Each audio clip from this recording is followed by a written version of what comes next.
going live now. So I'd like to just welcome everybody to the first meeting of our Climate Emergency Scrutiny Panel for 2021 to 2022. So I just reminding people to remain muted until it's your turn to speak. When it comes to asking questions, you might want to use the chat box to indicate, or just put your hand up using the hand signal. I'm on an iPad here and I can't see everyone's face at the same time, but I will try my best to keep an eye out for what's going on. If by any chance I miss you, then don't feel too shy about maybe shouting out at me if I do continue to miss you. There's actually quite apps that we've got our first meeting this week. It's London Climate Action Week, so I think it's great the fact that we're celebrating that by being here. Under normal circumstances, when I choose to celebrate, I like to maybe hand around some chocolate, but I can't since this is a virtual meeting. So you'll have to hold me to that next time we get a chance to meet, perhaps at a site visit or something. So without further ado, maybe I should just ask if there are any apologies for absence. Any panel members are aware? Apologies. Maybe not that know of. They have got Councillor Seema Kumar down on the official papers as a member of this panel. She's being substituted by Councillor Joanna Dabrowska, so I would like to welcome Joanna. That will be formally ratified at the next council meeting, so that will be looked at and sorted out. So as for urgent matters, I'm not aware of any urgent matters, but I don't know if anyone else has anything they would like to say. No, in that case, looking at declarations of interest, here's your opportunity to declare if you've got a personal or prejudicial interest in any matters on the agenda. Right, so I can't hear anything there. So one thing I will just say is that we've got the Ealing Parks Foundation, and I'm the councillor member of that foundation. So I think I'll just make that clear that I'm just declaring that that's something that I'm involved with, and so I've got an interest there. When it comes down to our environmental work here at the council. As for matters to be considered in private, I've not been aware of any matters that would be to be considered. So I don't think no one else is coming forward with anything. So in that case, we'll move straight on to the panel terms of reference and the work programme. So first of all then, just ask the panel members if they agree the terms of reference. So I don't know if anyone else has got anything further to add to what we've got down there, and any further suggestions or anything that we'd like to further discuss on that.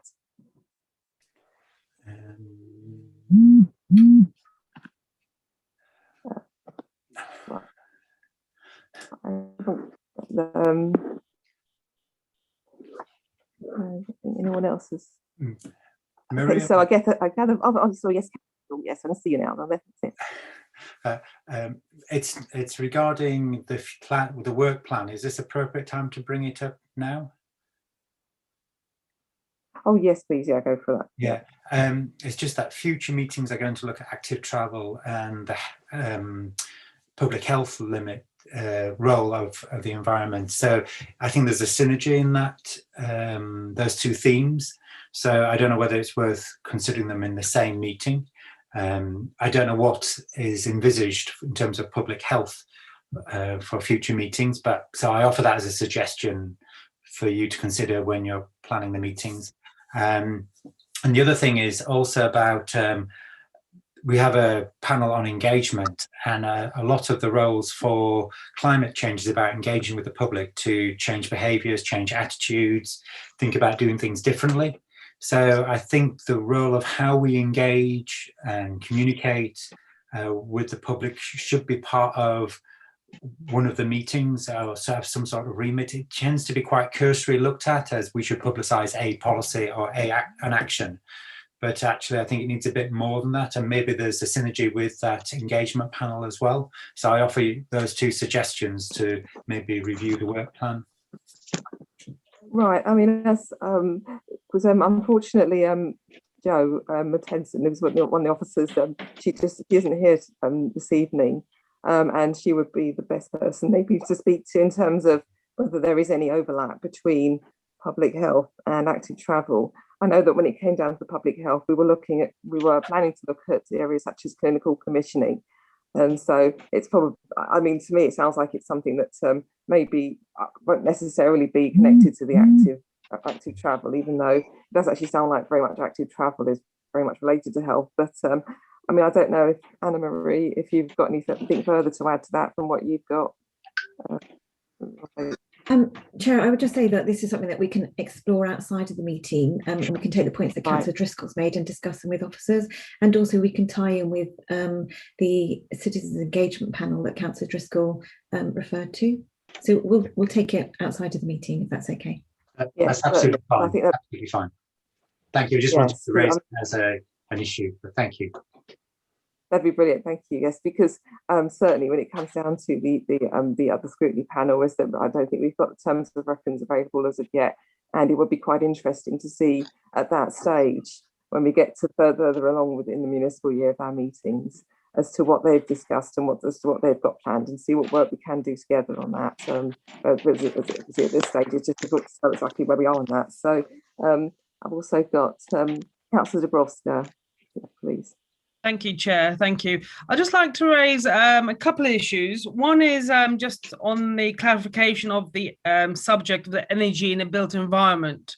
Does that include the sort of pre-habitable stage, i.e. construction? Because if 30 to 40% of, for example, pollution is from the actual construction stage, so are we looking at that as well as these sort of in-home, such as energy efficiency, etc.? So can we look at both pre and after habitation or occupation? And also, what's missing in I suppose in the whole thread, unless I'm missing something, is the role of technology in any initiative. As technology, we have it in our lives, we should embrace it. So I'm just trying to understand how that sort of filters through in the subjects. Right. Yes, I mean, that's actually a very good point. I mean, it's something that certainly comes under built environment, looking at, I suppose, technology.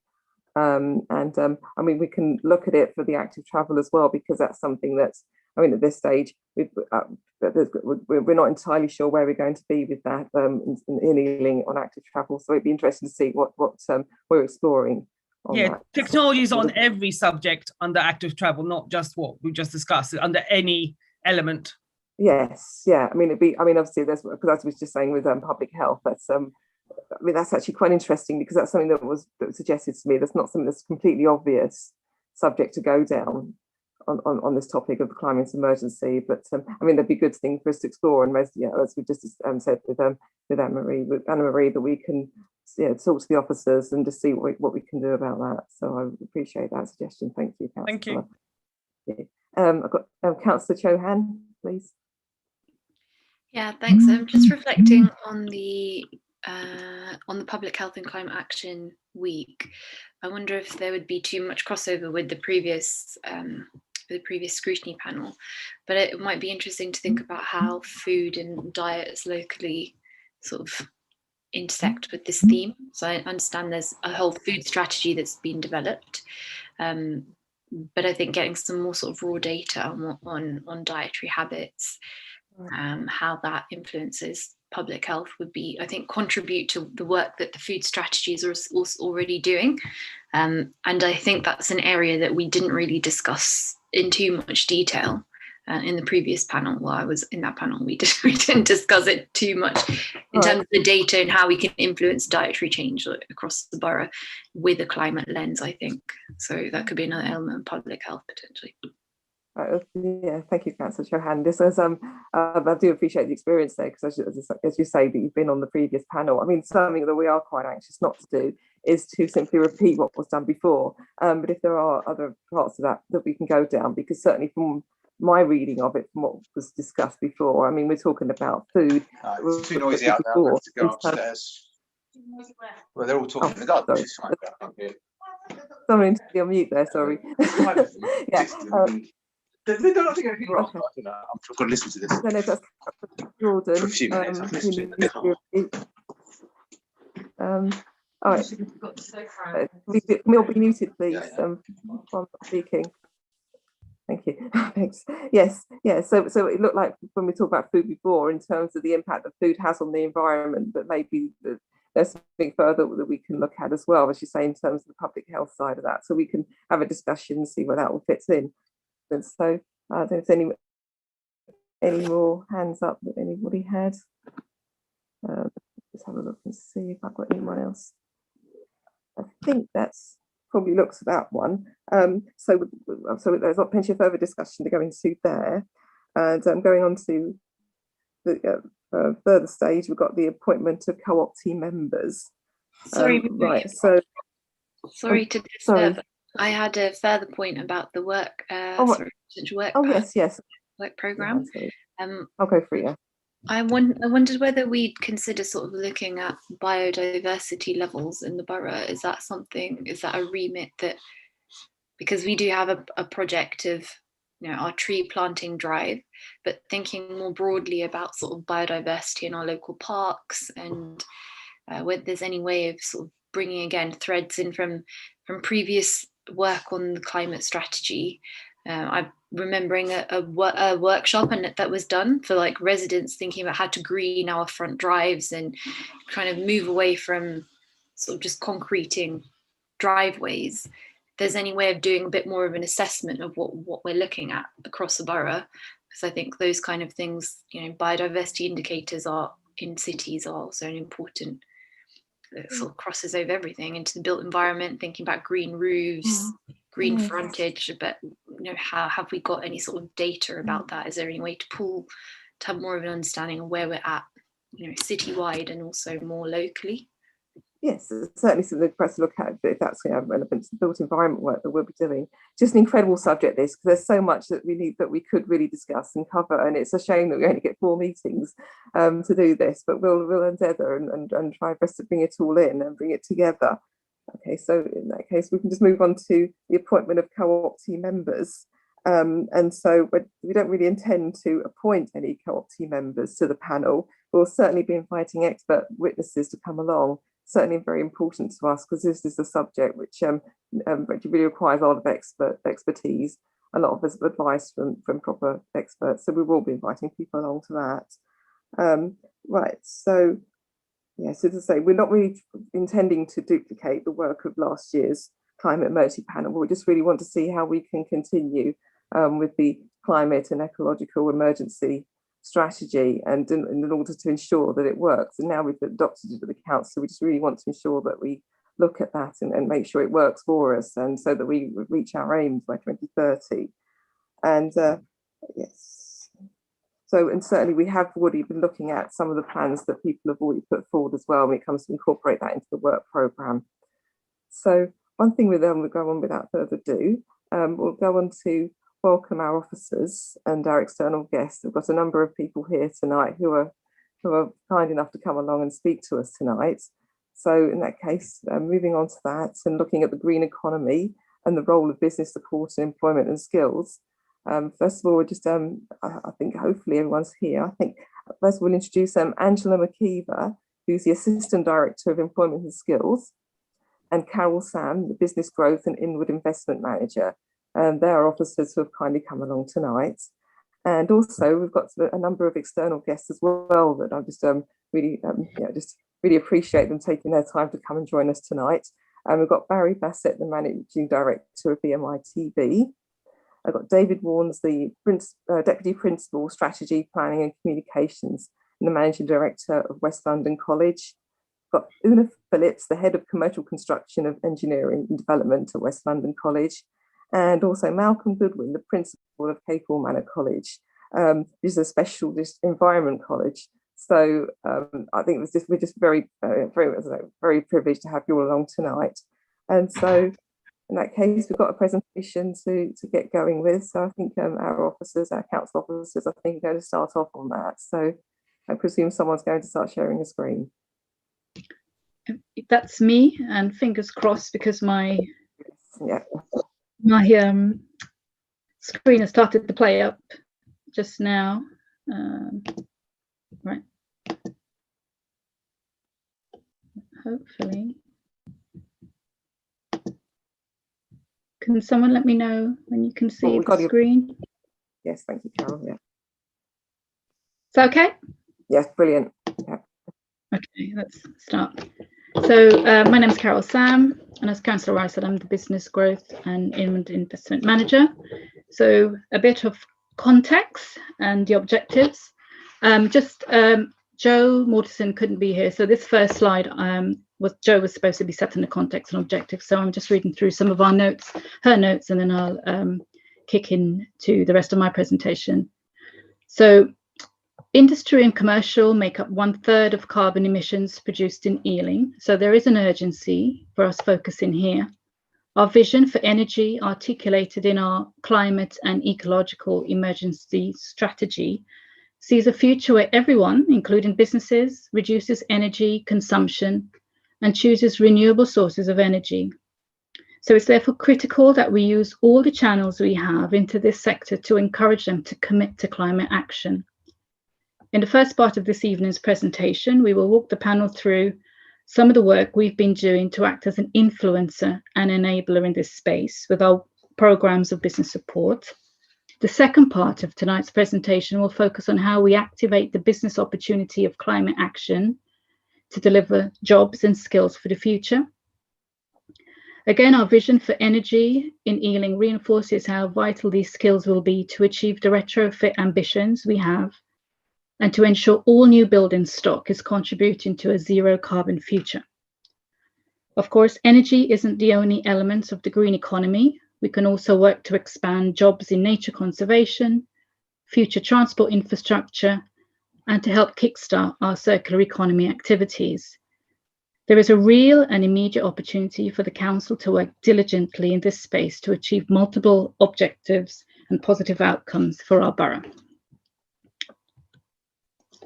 So in this presentation, I'm going to cover the role of business and share some of our early findings from engaging with businesses in the remit of carbon reduction and provide some recommendations regarding how we can, as the Council, facilitate the process in assisting businesses to act. In the second part, Barry Bassett from VMI Productions based in Park Royal will share with panel members the work he's been doing and some of the changes he has implemented in his business as a direct response to the climate emergency. So to give some baseline figures and to illustrate the scale of the issue, as we know, Ealing has declared a climate emergency and we have to reach a net zero target by 2030. It's the responsibility of each and every one of us as a resident, a business, and part of the local community to play our part. But often there are a host of barriers, challenges, a lack of knowledge that needs to be unpacked and addressed, and actions put in place so that we can achieve our target of being carbon neutral by 2030. In Ealing, there's approximately 18,000 businesses, which represent 93% of SMEs, and those are businesses that have less than 250 employees. So the scale of the challenge is huge, and given the significant numbers of SMEs in the borough, how do we act and support SMEs to delivering carbon emission reductions? How can we start to make traction in reducing the 33%? Recent findings from the Carbon Trust reported that 90% of SMEs surveyed knew about climate emergency declarations, but anecdotal evidence suggested that most thought it wouldn't impact their business. They didn't really see it as their problem. So we have started to reach out and engage with businesses to find out some baseline data, to find out what they know, what actions and things they're doing in their businesses, and where they would like to see support provided. And some of this initial thinking and work had commenced as a result of Ealing being awarded a place in the Local Government Association and Design Council Design in Public Sector programme, which we worked in partnership with Slough Borough Council, as they were also addressing the same challenge. So being awarded a place on the programme was quite fortuitous for us, as it provided us a design methodology and some industry experts to help us define and tackle the challenge of engaging with businesses to start the conversation about reducing carbon emissions. So we set about speaking with a range of businesses through interviews and surveys, and what was evident that businesses were dealing with a host of other problems: Brexit, lack of finance, the impact of COVID. Some of them seeing the problem and wasn't necessarily theirs. It was either too expensive and some were only really focused on the bottom line. For many, the problem was far too overwhelming and they didn't know where to start. So through our conversations and some research, what started to emerge from our discussions was that businesses were clearly on different trajectories and different stages and held quite diverse views regarding lower energy consumption, their role and the level of intervention they thought they should be doing, and what they thought other organisations, such as the council, should be doing. We gleaned particularly useful insights from businesses in a cross-section of sectors, from food storage, food manufacturers, and retail and the creative sector. And what we saw was a pattern emerging, and we started to frame this pattern in what we perceived as the mindsets. So we identified 3 mindsets, and you can see from the diagram, we've got the ambassador. This is businesses who thought that actually they should be doing it. It was the right thing to do. For those, we call it the hesitant. They had the aspiration to do it. They wanted to apply changes to reduce their emissions, but they just didn't know where to go, what to do. And the cynic, who actually didn't see it as their problem, and it was going to be too costly, and it was going to impact, it was just going to be too time consuming. So given the diversity of responses and the scale of the challenge, we needed some solutions. And what we came up with was the idea of a toolkit emerge. And what we wanted was an easy to use toolkit that would enable businesses to measure, monitor, and act to reduce their carbon emissions.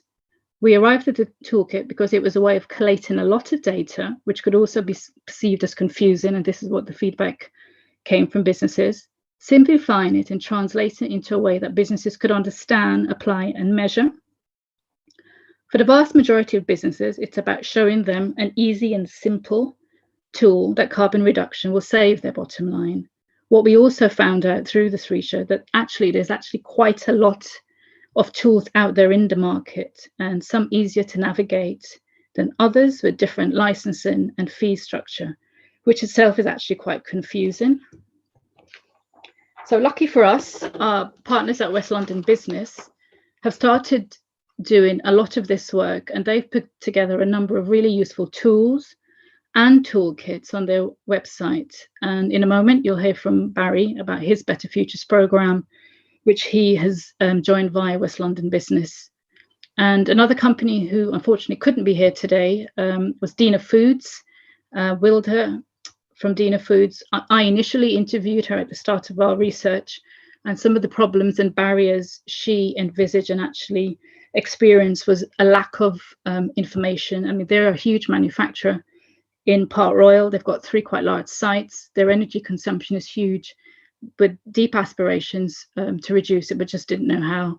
But Dina Foods have started, like Barry, on the Better Futures programme. So there's some positive steps being taken there. So the second big challenge then is, how do we then engage with businesses to get them to start the process? And what's the role of the council? So we think this is where that we do have a huge enabler and facilitator role in getting businesses to take up this challenge. Within the council, there are many departments and teams that interface with businesses at a number of different levels, some of it at project level, some of it at policy and a strategic level. And just to give you an example, within my own department, within the business growth team, we have secured quite significant sums of money to deliver business support via the ARG grant. And one of the things we are looking at is whether, as a condition of that business support, anyone accessing that free business support should engage with the toolkit, or to make it a condition that they start to reduce carbon emissions. So it's almost like a carrot and stick scenario here. Or the other thing to think about is whether or not we take some of that funding and actually deliver a specific program on carbon emissions. And we're talking with a number of providers that's been signposted to us from West London Business, how we could frame that as part of the program. Other leverages we have is our procurement. We can make sure our procurement works stronger for us in making sure that contractually within those supply chains, businesses aren't given contracts unless they make a pledge and a commitment. And similarly, with our use of Section 106. So I think we need to make those variables work harder in terms of their commitment in reducing carbon emissions. So, and in terms of some softer measures, I think one of the councillors mentioned earlier just now in terms of communications, we've got a marketing department, and I think we need to look.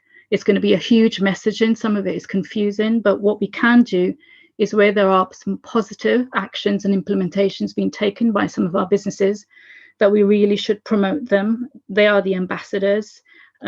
Use more the social media tools that's available to us. We should start promoting them, and actually discerning customers vote with their feet. And just recently I saw a figure, 88%, this was a Forbes study in 2018, 88% of customers actually cared more about the environmental impacts of brands.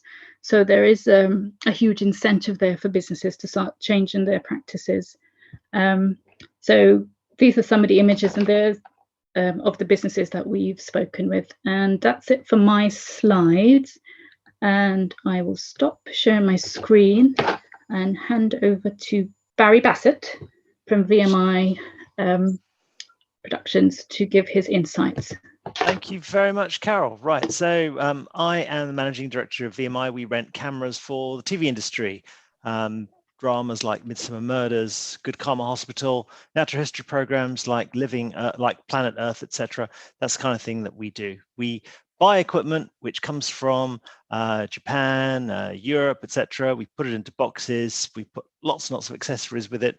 We drive it to our clients in diesel vans. They shoot productions often with really big diesel generators. They make an awful lot of carbon emissions. Everybody works really hard and is extremely passionate about things that actually you guys as viewers may not even notice, producing a heck of a lot of carbon emissions. The truth is, we all really care and we're all trying to go much harder. When I started with this particular, you might have noticed at the end of productions, you might see a footprint from a company called Albert. We are Albert, and Albert is an association trying to drive sustainability so that all productions will, over the years, every year have less carbon emissions, and we all care extremely deeply about doing that. Now, when I started on the sustainability project, a couple of things I had no idea about. First of all, I thought it was going to be loads of effort. Wasn't wrong there. Secondly, I did not expect that there was going to be a commercial argument on it. So that was the first thing that I discovered, is that Harvard performed some reviews, some research, and they found out that companies that have high ESG, that's environmental, social, governance policies, broadly, they are more curious, and companies that are more curious try different things. So I love Carol's idea of the three mindsets, the cynic, the hesitant, the ambassador. What I hadn't expected is that the ambassador is actually the curious person, and the curious company actually is more successful and achieves better return on investment. The second thing I hadn't anticipated is that the younger people in my teams, they love what we're doing. I've had emails from my team saying how proud they are. It's helping staff retention. We found out that as part of this process, Imperial College put us on a 7-week course. They said 52% of youngsters won't take a job in an organization that isn't adopting sustainable policies. That was a real surprise. And the other thing that I also didn't really recognize is that when we started to tell all of our clients about what we were doing, they love what we're doing too. So Imperial College, they reckon that there is a triple bottom line. You win with the people, your people, you achieve, they love working with you, they feel proud, it's good for the planet, and also you make more profit. So all of those, if you faced with that, why wouldn't you do it? So that was actually really good. And there's lots about the circular economy, about simple ways of, I'm not going to talk about that because that's what the journey that you're going to go on. What we did is we engaged a consultant.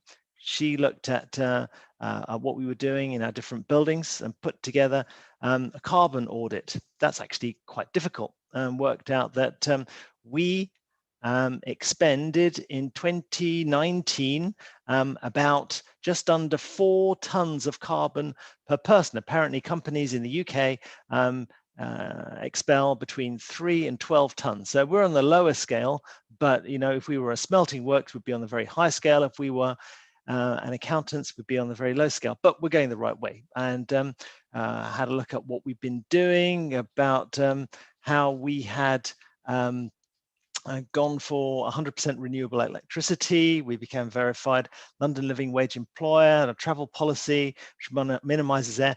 All of the sensible things that we could do. And then we started to look a little bit ahead. How could we encourage our staff and our clients and try and reduce all of the carbon that we're making? So one of the ideas, okay, well, we're going to go by train. If we go to Amsterdam, actually doesn't even take any more time. And if our staff go by train or go by electric car rather than by aeroplane, do you know what? We're going to give them an extra day's holiday. Okay, so this is a good idea, right? We buy unlimited fruit. This encourages people to eat good stuff. We said, well, what about giving everybody unlimited vegetarian food? That would be a really good idea.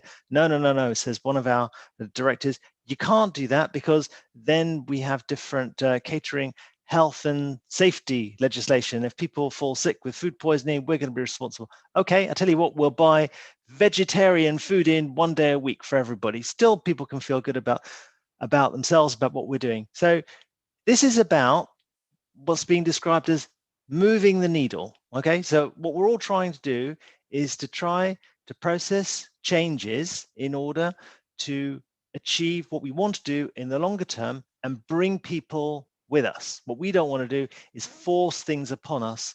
Part of the sustainability roadmap is about, if we're going to be buying company meals, then they have to be plant-based. Frankly, I don't think it's necessary for us to be too prescriptive. Much better to show people instead that, if we're going to have menu options, let's show them that actually 1 kilo of pork has 7 kilos of carbon, 1 kilo of beef has 61 kilos of carbon. And if you have a vegetarian meal, you have 2 to 3 kilos of carbon. Then people will make the better decisions themselves rather than being too prescriptive. There are loads of green vouchers and green schemes out there.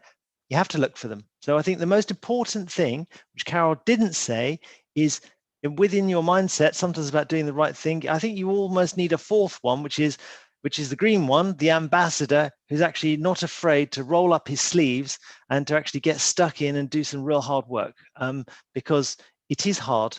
Even performing the carbon audit is hard.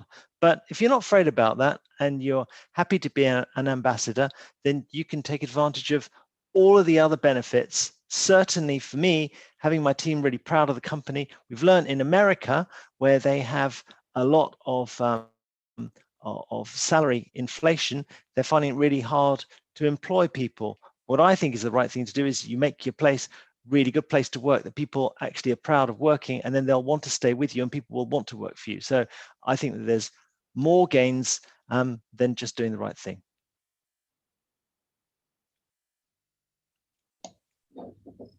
I can probably talk for another 20 minutes, but listen, I'm trying to keep it short. Lovely. Okay. Thank you, Barry. So I think we're moving on to the next person who can speak.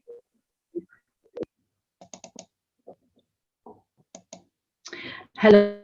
Oh, yes. I just want to check. Can you see the Green Industrial Revolution slide? Oh, yes. Yeah. Thank you. Amazing.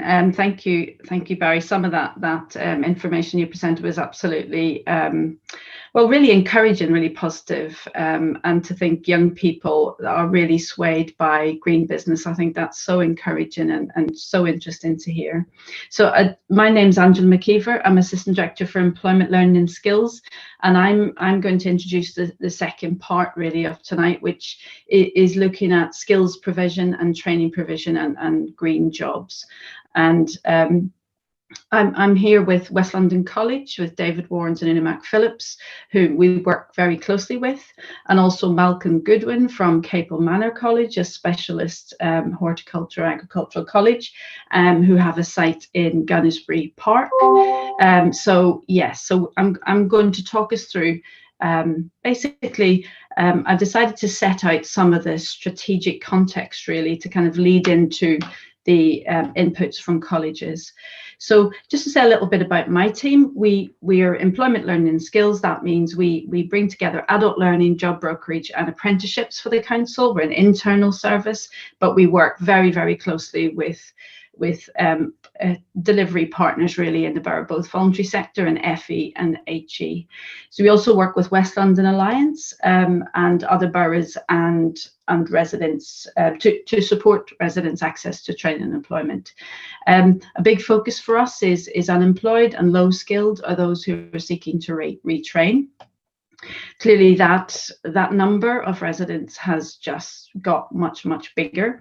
In fact, it's gone from about 9,000 people who were on out of work benefits before COVID to now touching 23,000, and that's predicted to rise to about 25,000 after furlough ends in September.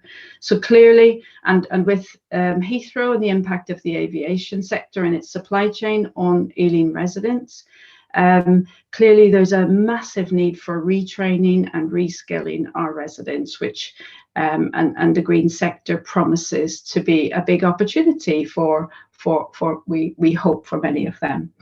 So just to say, we work within an overlapping framework of national, London and local government policy, and that policy drives the resources, so all of the skills provision, huge budgets really, and a big opportunity for FE, HE, etc. to respond to demand in the economy. And I think that's really how this all connects together. Yes, so looking at, I won't dwell too much on some of these big strategic documents, but just to kind of kick us off really on the 10-point plan.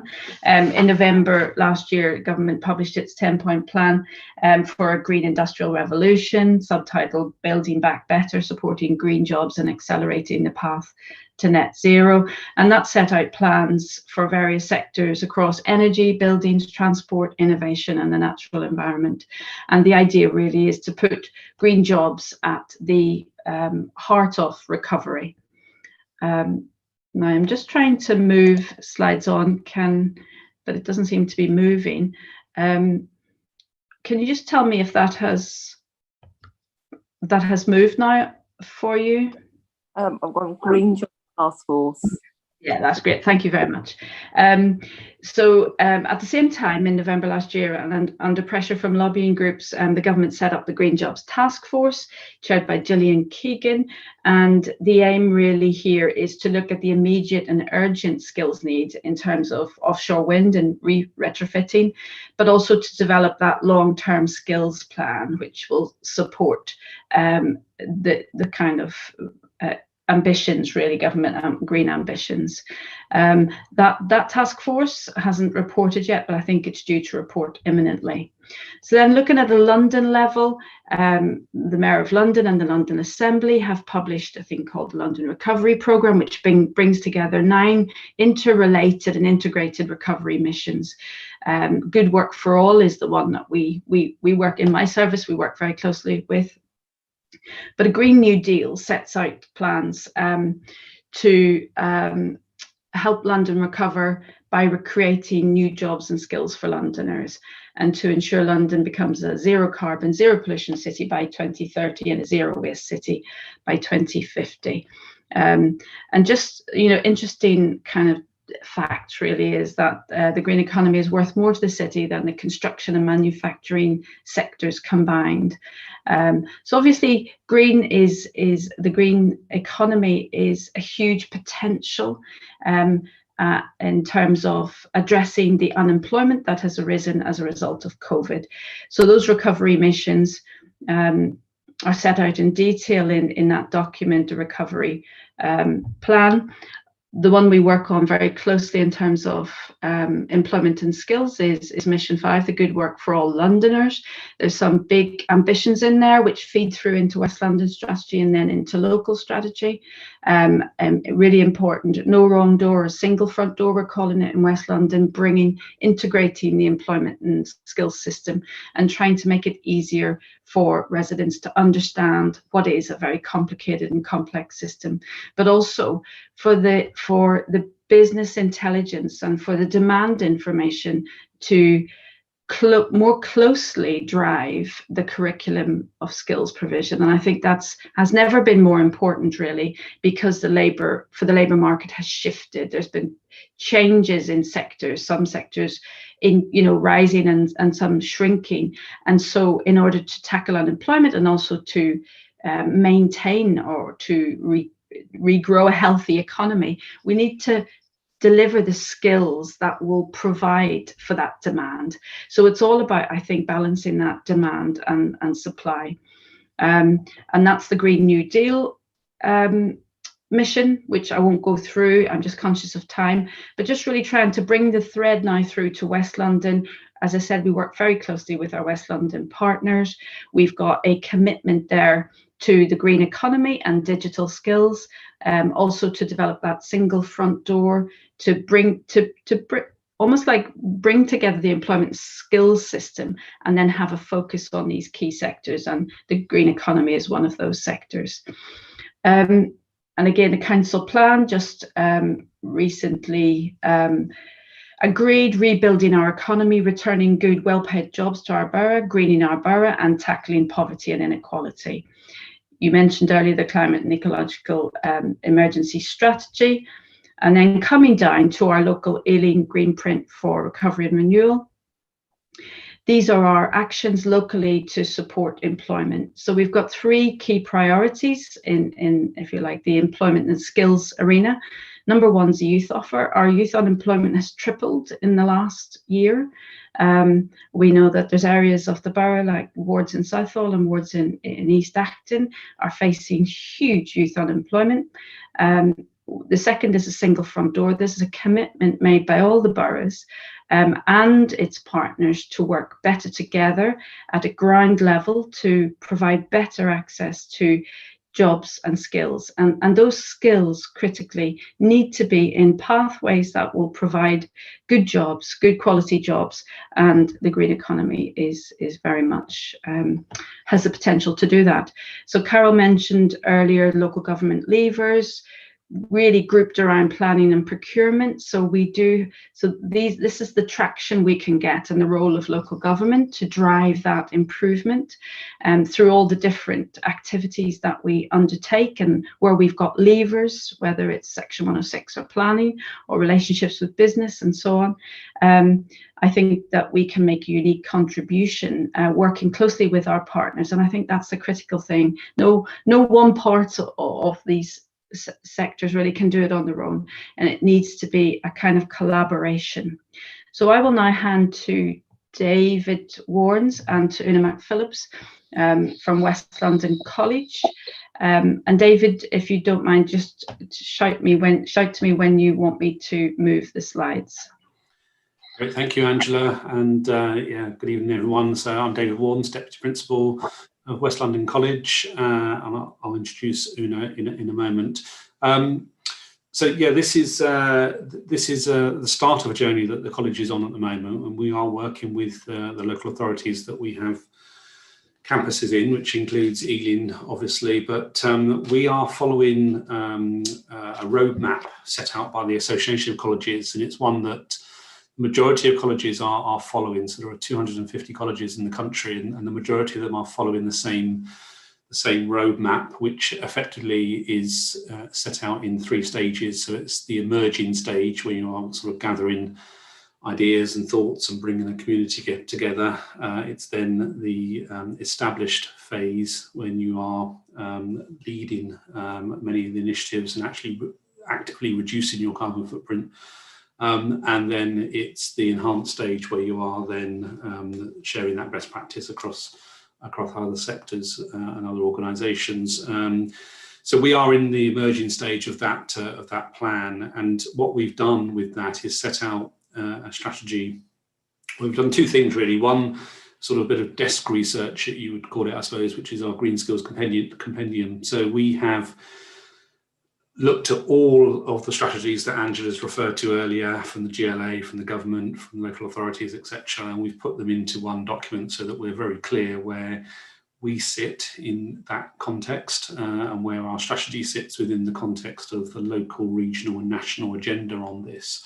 So that's been a very important first step, just to get that clarity.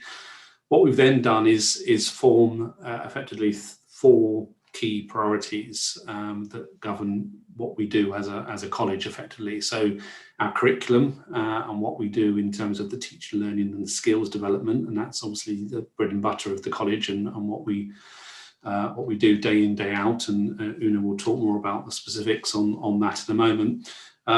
We then have the campus, which is our estate. So we have 4 campuses across West London, 2 in Ealing, 1 in Hammersmith and 1 in Brent. So it's what we're doing physically with that campus and how we're making improvements to those campuses around energy efficiency, etc. The culture is around staff and student behaviour, and how do we change that behaviour, and it alludes to what Barry was talking about earlier around that incentivisation and giving people choice and letting them make those decisions. So how do we instill that sort of culture within the organisation? And then the community, and that is our internal college community, but it's also how we then interact with the wider community, including sessions like this, for example, and how we engage with that. And I chair a West London Alliance working group that brings together the 6 West London colleges and the 5 universities in West London together as part of a Green Skills working group, and there are several others in different sectors as well. And that is looking at how we can collaborate as a group of providers in West London to really drive this agenda. So if we just go through those 4 in detail, I'll introduce my colleague Una McPhillips to talk you through the curriculum. If you move on to the next slide, Angela, that'd be great. Hi, yes. So one of the challenges that we have when we're looking at green skills is the fact that it's so broad, and actually trying to establish what the needs are. So we've taken a fairly direct approach to begin with the intention that we will expand as things evolve and we have more clarity around what's required. But there are 2 things that I'd like to draw your attention to, and the first is building awareness. So Barry mentioned it when he did his presentation. It's about helping people understand what's important. And so we're introducing a level 2 certificate of environmental awareness for all apprentices, so that's built into their programme, and they do that. And then we run a number of what we call sector-based work academies. The sector-based work academies are, particularly in construction, are about bringing people, well, all sector-based work academies are about bringing people into employment. But in construction in particular, we have added a unit to the qualifications, which focuses on environmental sustainability. And interestingly enough, we've seen that is really well received by the customers and the unemployed that are joining these courses and looking at moving into employment. The other thing that's quite interesting, and anecdotally I'll mention it because Barry talked about it as well, is that what we've seen is the employer's attitude to the environment and to the employees, the culture that they promote, is actually very important to those people looking for employment. And we've certainly seen that when employers come in and they talk to our clients about how they like to work and how they incorporate energy efficiency into their operations, it is something that is extremely well received. Angela mentioned retrofit. And one of the things that we're focusing on in terms of retrofit is external wall insulation. There is a massive requirement for external wall insulation in domestic properties, and a shortage of labour qualified to install them effectively. So what we're doing is we've put together a sector-based work academy to bring people into that sector, and within that programme we work very hard to introduce some key aspects around the green skills agenda. So the first one is understanding the context of climate change, also recognising how external wall insulation can support our carbon footprint. We give people practical taster sessions on how to actually carry out the installation, and then we also look at how the product is quality assured and also how it is efficiently produced. So those are some of the components that we're looking at in terms of the green skills programs that we're beginning to develop. There are more, but these are the tangible ones so far. Thanks, Una. And Angela, if you want to move on. So if I just run through the other three categories then. So as I say, campus is about what we're doing on each of the campuses. And one of the things that we've started to do now is to measure our carbon footprint. That is part of the emerging strategy. So we have now done that. We've used a relatively simple tool that is used by all colleges in order for us to do that. And in fact, colleges have an obligation to publish their carbon emission footprint on the public websites, and I'll put a link to our publication in the chat in a moment because it is up there. That is for the college as a whole, for the entire estate. So what we now need to do is just break that down by campus, because we have some very different buildings in our campuses. You know, some very old energy inefficient buildings and some very new efficient buildings. So there is a very big difference between the energy efficiency and the footprints of our buildings. So that's the next stage, is to break that down by campus. But we do have that footprint. We will be over the summer setting our targets of when we are going to achieve net zero. We're just working through that at the moment in terms of that. Some of it is dependent on refurbishment and rebuild of current campuses. And then what we are aiming towards is to sign the Global Climate Letter. This is a letter that, again, colleges and universities are signed up to from the UN, and we're looking to sign that. It's a commitment, and you need to have done certain things prior to signing. So we're looking to have achieved all of those things by the time of COP26 in November, December. So that's our aim. Next slide, Angela. As I say, the culture is really important for us, and we've done a lot of engagement over the last 4 or 5 months with all of our stakeholder groups, staff, governors, senior leaders, and students most recently. And we had some fantastic responses from students. And Barry was talking earlier about the importance of this to young people, and there is a national survey that the Association of Colleges have done. In fact, they did it this time last year, did it a year ago in the height of the pandemic. And they asked students, it wasn't a leading question or anything, it was just a general survey on their mental health. And they said, what was the key thing that was concerning you at the moment? What was the thing that was keeping you up at night and worrying you?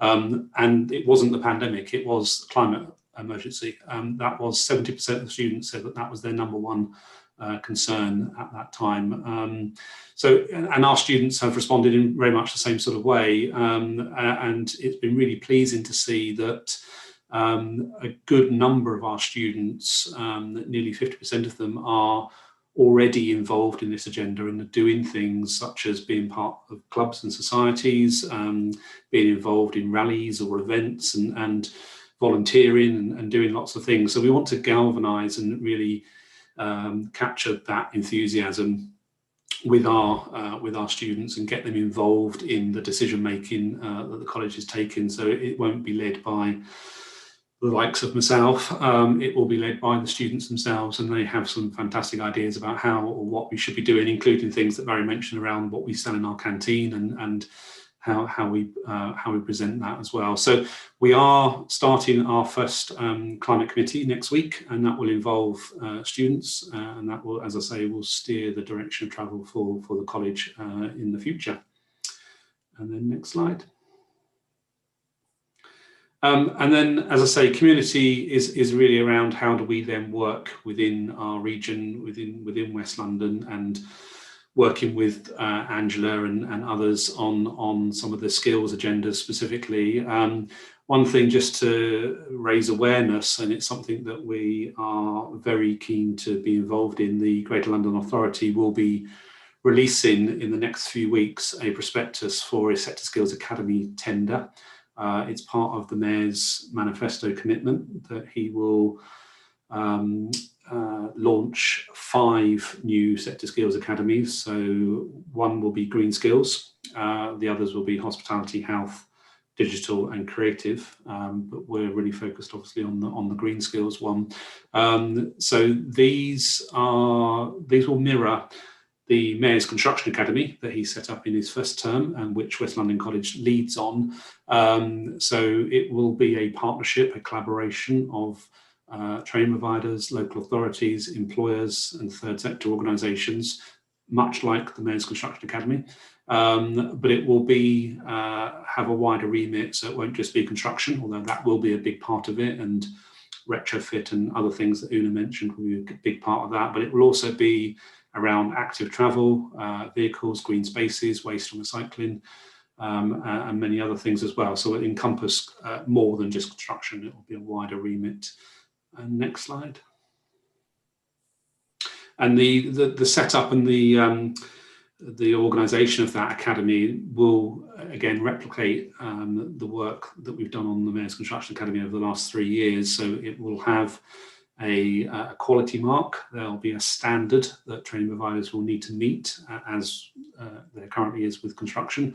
So that is a sort of endorsement process to ensure that the training that's being provided is of the right quality and is meeting employer needs. There will be sectoral hubs, so there will be hubs across London. So at the moment there are 7 construction hubs. I think they're looking at having 5 green skills academies, so that will be regionally based across the different regions of London. There will be some capital funding that will pay for any infrastructure or equipment or facilities that we need to invest in, and the college is very keen to invest in the Southall campus in Ealing, to have that as the key green skills facility for a lot of this work, and that's where we're focusing the attention at the moment on the Southall campus. There will also be revenue funding as well that will pay for a coordinator, so similar to the Mayor's Construction Academy coordinator, there'll be a green skills coordinator that will work across West London with all of the providers and the universities and the employers, local authorities and the third sector, in much like the current MCA coordinator does at the moment. So we'll keep an eye out for that. As I say, it comes out in late July. We will be pulling partners together prior to that through David Pack and the West London Alliance, and Ealing will be part of that conversation to just brief them and get their formal endorsement for that partnership work. So look out for that. We'll liaise with Angela on that front.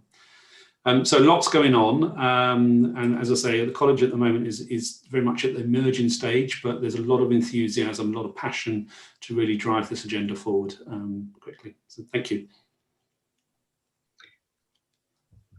Thank you, David. And now I'll hand to Malcolm Goodwin. Thank you, and thank you all for the opportunity of coming to speak to you. I just wanted to sort of give a quick snapshot of Cape Manor College to start with. So next slide, please. We are categorised as an agricultural or horticultural college, and sometimes people call us a land-based college, but we do prefer the term environmental college. But we're the only college in London doing what we do. And we've been specialising in the environment since 1968, and we're heading now towards 4,000 students across 6 campuses. So we're in Enfield, we're in Bromley, two sites in Bromley, we're in Waltham Forest, we're in Regent's Park, and as been mentioned, we're in Gunnersbury Park in Ealing. So we do this to make our provision as accessible as possible for all Londoners. And our students go on to a whole host of different green careers, including veterinary and animal sciences, horticulture, countryside rangers, landscape, lots more. And a lot of students will go on to set up their own businesses as well. There are job shortages in every area, but the higher level jobs are in most demand. As a college, we do more than just teach students. We run the same sort of businesses that our students progress into. So that includes farms, zoos, public gardens, dog grooming parlours, commercial and retail floristry, a vegetable box scheme, and London's only vineyard. One thing we're very proud of is our very diverse community in the college. In fact, we believe we're the most diverse college of our type in the country. And we think that's vital because the natural environment is shared by everybody. So it's really important that everybody values it and everybody is welcome to get involved in looking after it. Next slide, please. So this slide represents our view of the world and to some extent our future strategy. So for us, the big drivers of change are the climate, habitat loss, the decline in biodiversity and population growth. And each of these creates its own challenges for the natural environment on their own. But importantly, when and where the forces come together, the challenge is the greatest. So we know that more than half the world lives in cities, and it is cities where these forces collide the most. And of course, the bigger the city, the bigger the challenge. So we know 63% of London is green in some form or other, and London has an increasing population and burgeoning business needs. So London has a big challenge right here, right now. We know our parks, trees, woodlands, wetlands, and the wild areas of London make London really attractive, but they're also vital to keeping it healthy too. We know that our plants, including trees, cool our streets, clean the air, hold back floodwaters, and keep the noise levels down. And animals in the city befriend us, protect us, and feed us at times. And without all of that, the atmosphere and life in London would become intolerable very quickly. So our green spaces not only attract tourists and visitors, but they also bring in talent and businesses for people who want to live and work in pleasant and sustainable surroundings. We know people and families need green space to play and relax, and COVID's definitely shown us what that means for physical and mental health. So the value of green space is not just an emotional one, it's a financial one, with tangible benefits to healthcare and social services and so on. Also, population growth is increasing our demand for food. There's increasing awareness of the cost of production of food, and while greater globalization and more mobile international workforces, they're also spreading what I call food diversification. It makes sense to grow as much good food as possible and as close to the consumer as possible. So cities will increasingly become centres of production, not just of distribution. So one final final point on this slide is, it is obvious, it should be obvious that how interconnected each of the drivers and disruptors are. A change in one of them will cause change in the others. Therefore, what that's going to demand is really complex and innovative solutions that recognise the interdependence. To us, that means more integrated and more interdisciplinary thinking. Next slide, please.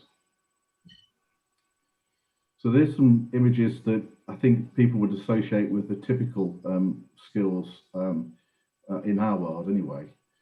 So for us, green skills means working with people, plants and animals. So we're using the word green skills quite literally. So that's not to downplay the other skills that are being called green. We've heard about them: electric vehicles, smarter buildings and so on, sustainable energy. They all play their parts and are needed in a sustainable city.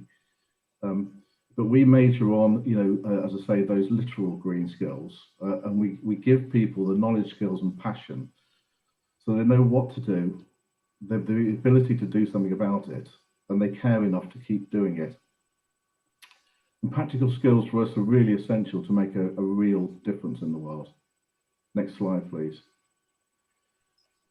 But if you look to, what I believe is our very near future, and in fact, in some parts of the world and some parts of the country, it is actually the present. It's obvious that future cities will need to be much greener. The natural world needs to be intertwined with every aspect of daily lives. So the built environment and public realm need to be seen as opportunities for greening the city at every turn. There is a need to innovate in how we grow food, support wildlife, and provide green space. And we need to consider, the inside and the outside of buildings, as well as above and below buildings as growing spaces. We think there needs to be a better coming together of people that look after cities, the infrastructure and the buildings, with people that look after green space and wildlife, and the people that support people and communities and society. Next slide, please. But it's not all doom and gloom, far from it. We just see change simply as meaning change. It brings about opportunities and some challenges at the same time. So there are plenty of opportunities at the moment in more traditional environment roles. And here you can see there on the slide some examples of some of the roles that we can easily foresee in the very near future. And I'd say it there now. And you can easily imagine the roles out there that haven't even yet been thought of. So just in summary, really, whatever we need to do it now, and we need to be thinking ahead. We need to be thinking creatively, and we need to be thinking flexibly. But above all, it's our belief that we need people with the right knowledge, skills, and passions to make a difference. Thank you.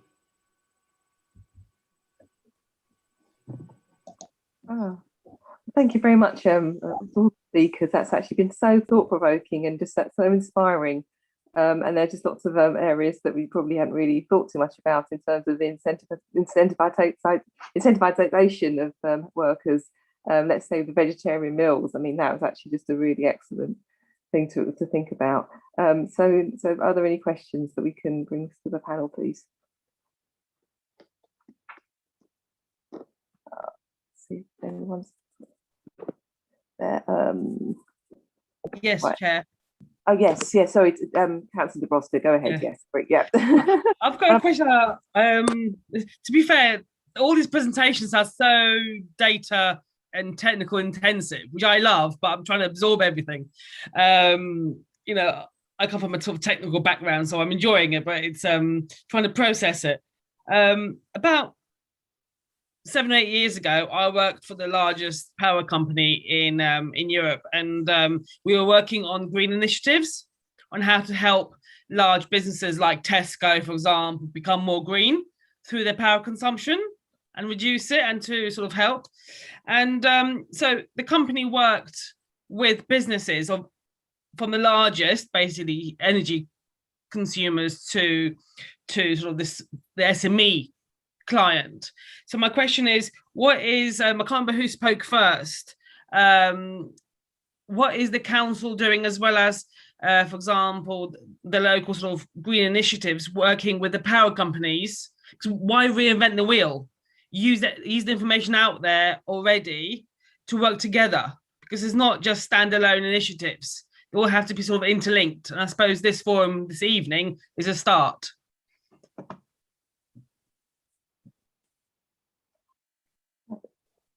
I'm not sure if anyone wants to answer that one. I can. My response, this is Carol. I'm not sure what we are doing, so I think that's a good opportunity for us to explore what are the opportunities there, as you've suggested, in working with those power companies, and how can we align them, particularly in terms of we have access to a lot of businesses. How can we make that link? I mean, yes, we're looking at various toolkits, but if there are other resources, as you've just alluded to, then we need to be sharing that information as widely as possible using all our channels. Also, Chair, if I just may ask one more sort of follow-up question. It's all about the business side. So I'm still remembering the first presentation, or the second one. It was stated that 18,000, we're a huge borough, and we have the industrial estate, 18,000 SMEs in the borough. Of course, a lot of them will be home-based. There'll be sort of one-man bands type of businesses. Do we have any data, for example, which of the businesses have actually actively, for example, changed their way of working? I think it was, I can't remember, the chap from BMI said, oh, they use diesel vehicles to transport their deliveries. Do we know how many businesses have actually changed to greener transport, for example, or greener, say, power consumption, so using, renewable companies?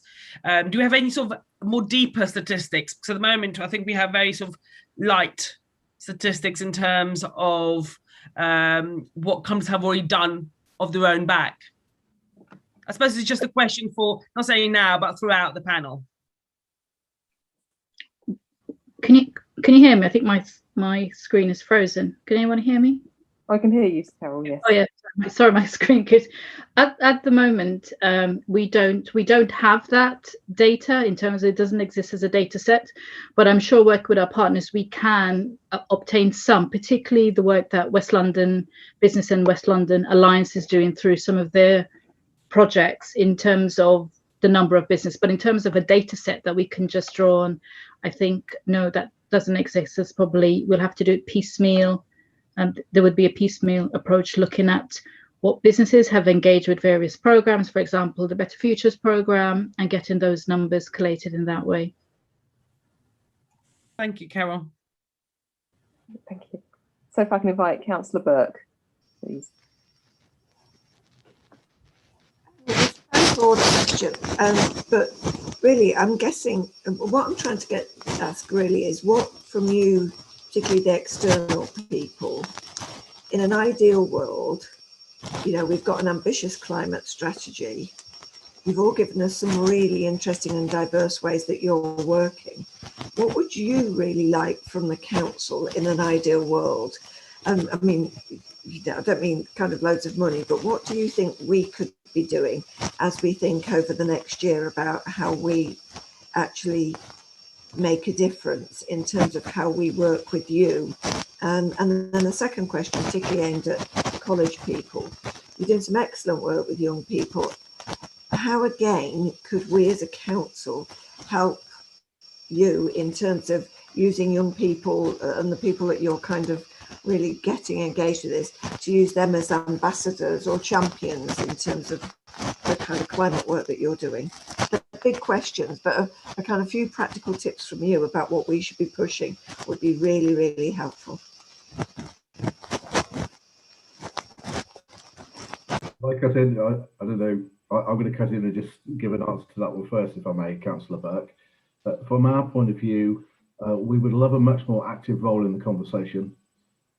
Because we're a pan-London college, we tend to sort of not quite fit into any of the regional groups and so on. So to be part of the conversation, I think would be really, really helpful.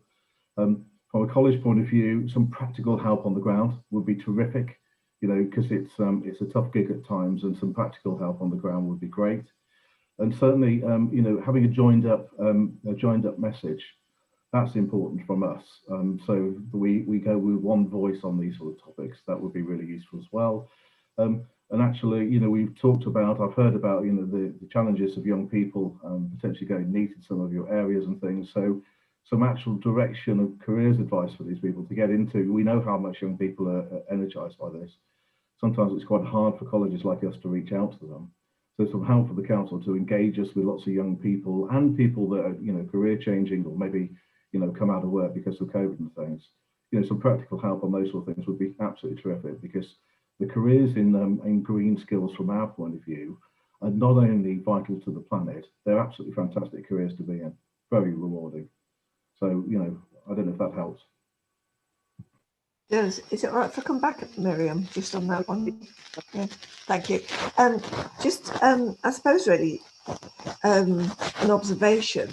I think it would be really useful if, and I think Dave was in on the call, the cabinet lead in on the meeting, but the kind of key messages, and I think I'm taking it that you're offering that you would work with our young people in terms of careers. Is that what you're talking about? That you would be able to work with them? We do everything we can to work with young people. We reach out to them all the time, but I think, together we could reach more people, is what I'm saying.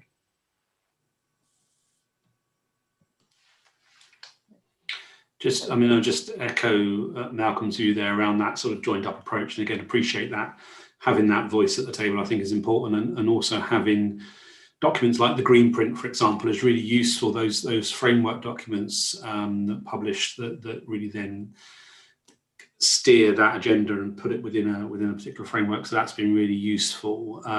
Yeah, I echo Malcolm's point around that joined up approach. And we're not a pan London provider, but we are a pan West London provider. So we do sit in 3 boroughs. So sometimes that can prove tricky because we're liaising with 3 different boroughs.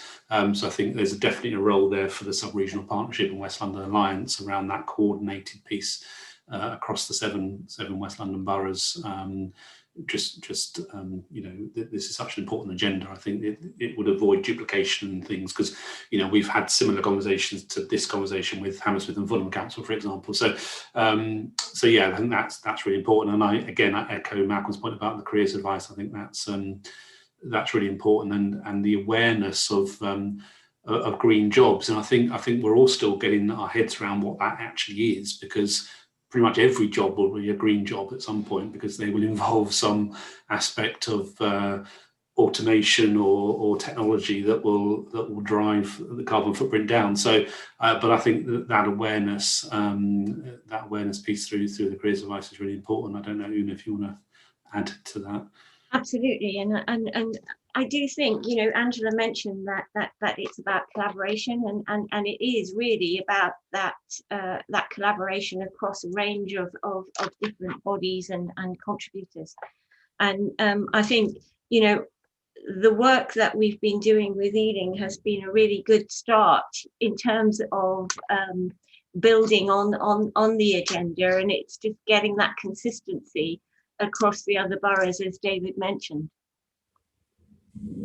I think also potentially within the boroughs, it's also driving that message down through the borough employees so that they're all aware of it as well.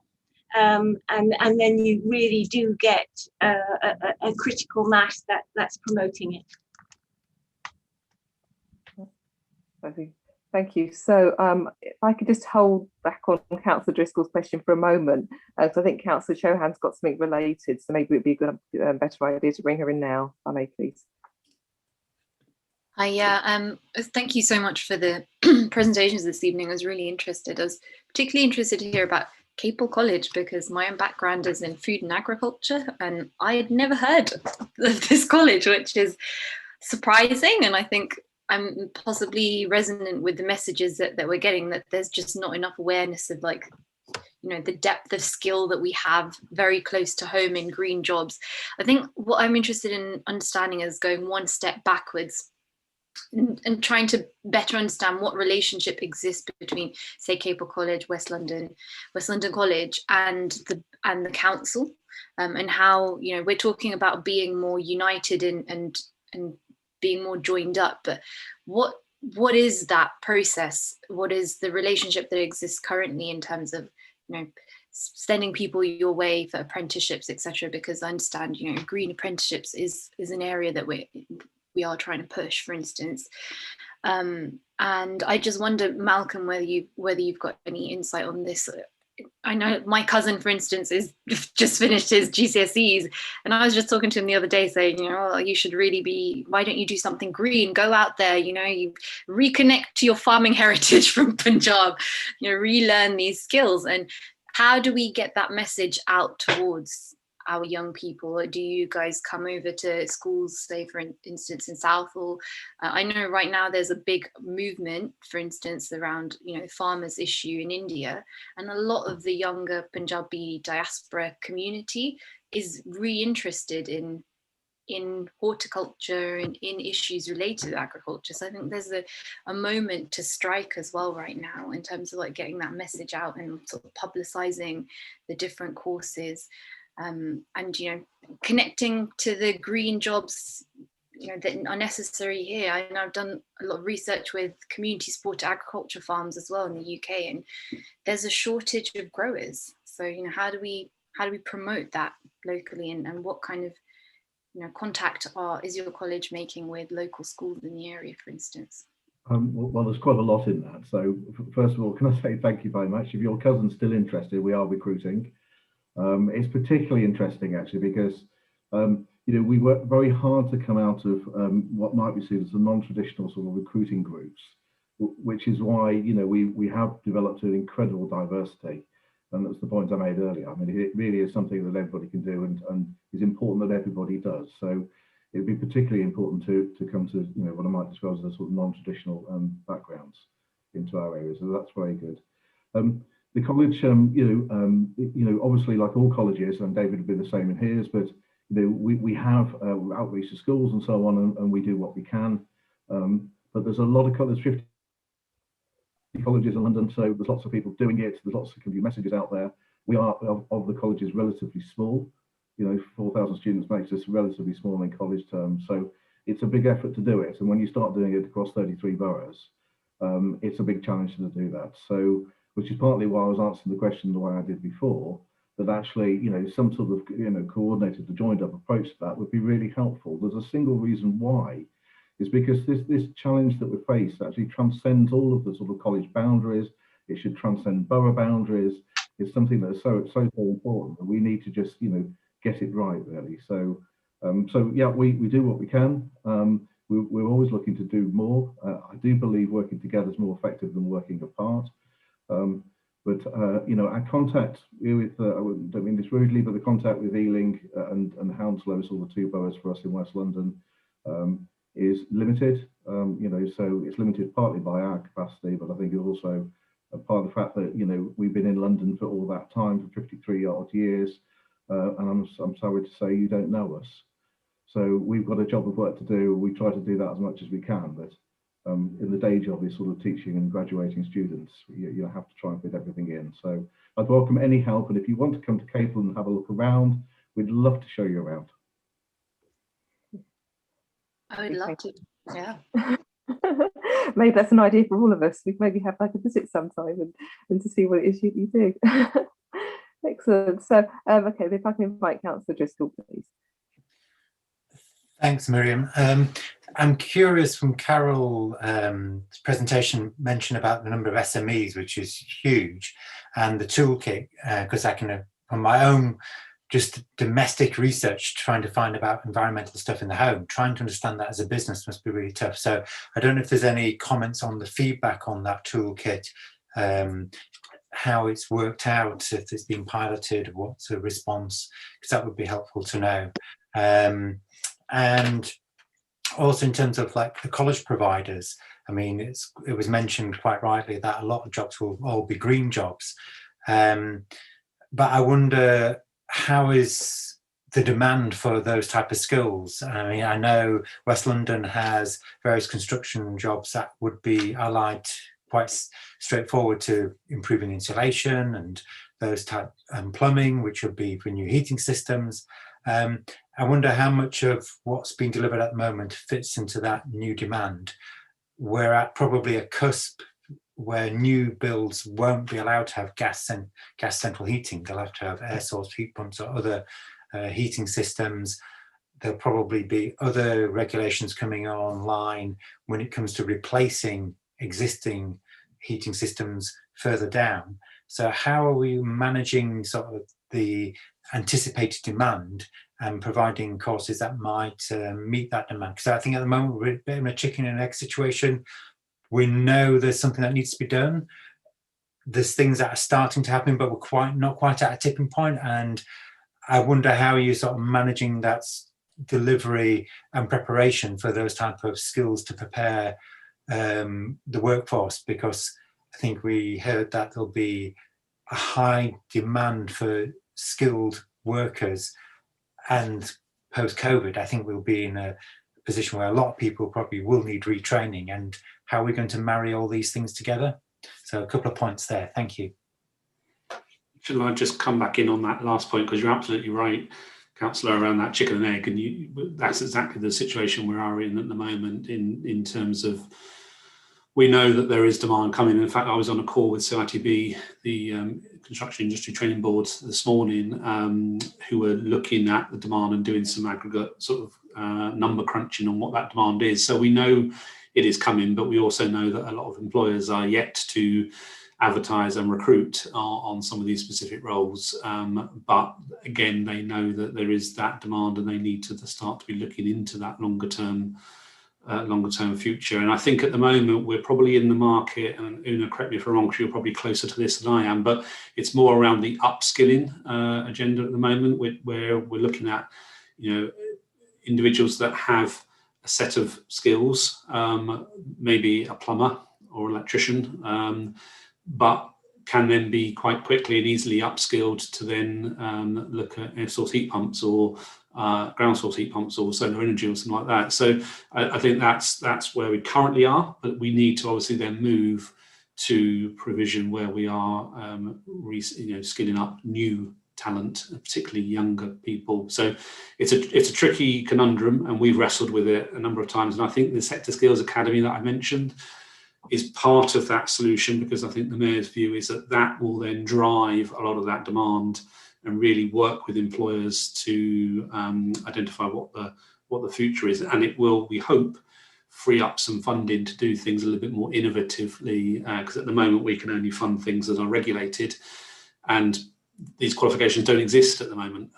So that proves very difficult for us to then fund it. So Una, you've probably got more to add than that. But yeah, I think one of the big challenges that we have, Councillor Driscoll, is the fact that the curriculum doesn't reflect and is not agile in reflecting current and future needs. So there is a lag between the qualifications that are available versus the direction in which we're moving. And sadly, because of the process that it goes through, it does take a long time it seems to take a long time for new qualifications to be realised. That said, it is all about, and David mentioned the sector skills, it is all about anticipating and spotting the opportunities moving forward. So what is quite interesting is at the college, we do bring in developers to talk to our learners about their construction projects, and part of those conversations that they have are around what they're doing to improve their construction footprint. Okay, so we have some insight around that. We also know that there are kind of trends around modular build and how that's going to work. So again, those are things that we're anticipating and looking to coordinate into our qualifications. At this stage, sometimes it's just building awareness of these things within the young people that we teach, and then also, as David mentioned, it is about upskilling in certain areas, for example, heat source pumps and etc. So, but it's quite it can be quite a challenging matrix to manage. I think Malcolm. Can I just add our bit into that? So we could be much more immediate at that. We've got significant skills shortages in our areas right now, and we've had those skills shortages for some areas for some time. So to pick on Councillor Chowan's example, she's got it absolutely right. I mean, London and the South East is in dire need of people that can grow plants, look after plants, build landscapes around.